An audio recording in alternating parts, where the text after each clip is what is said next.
శత్రు యొక్క ప్రయత్నం ఏంటంటే మనల్ని బంధించాలి, మనల్ని బంధకాల్లో ఉంచాలి.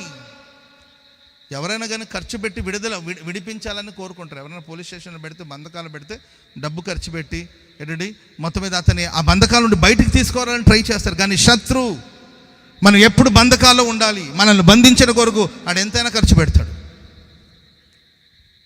ఎందుకయ్యా 1000 రూపాయలు ఖర్చు పెడతా? అతన్ని బంధించాలి, వాడు బంధకాల్లో ఉండాలి, వాడు సంకెళ్ళ మధ్యలో ఉండాలి, అతను మేము బంధించాలి, అతనికి సంకెళ్ళు బిగించాలి, అతని కళ్ళు ఊడబెరగాలి, అతని బంధకాల్లో ఉంచాలి, అతను ఒక ఆట వస్తువుగా మార్చాలి. కాబట్టి దానికోసం ఎంతైనా ఖర్చు పెడతాం. మా దలీలా, నీవు లాలన చేసి అతని బలాన్ని నువ్వు తెలుసుకోగలిగితే అప్పుడు నీకు కావలసిన డబ్బులు మేము ఇస్తాం. అతను మేము బంధించాలి. శత్రువు ఎప్పుడు మనల్ని బంధకాలు ఉంచాలని కోరుకుంటాడు.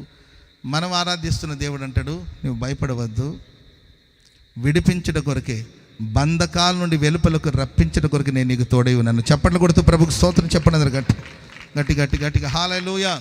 ఈ ప్రశస్త రాత్రి సాతానుడు నేను బంధకాలు ఉంచాడేమో, సాతానుడు ఏదో ఒక చెరలోనికి తీసుకెళ్ళాడేమో, సాతానుడు నీ కాళ్ళు చేతులకి సంకెళ్ళు బిగించి బంధించి ఉంచాడేమో.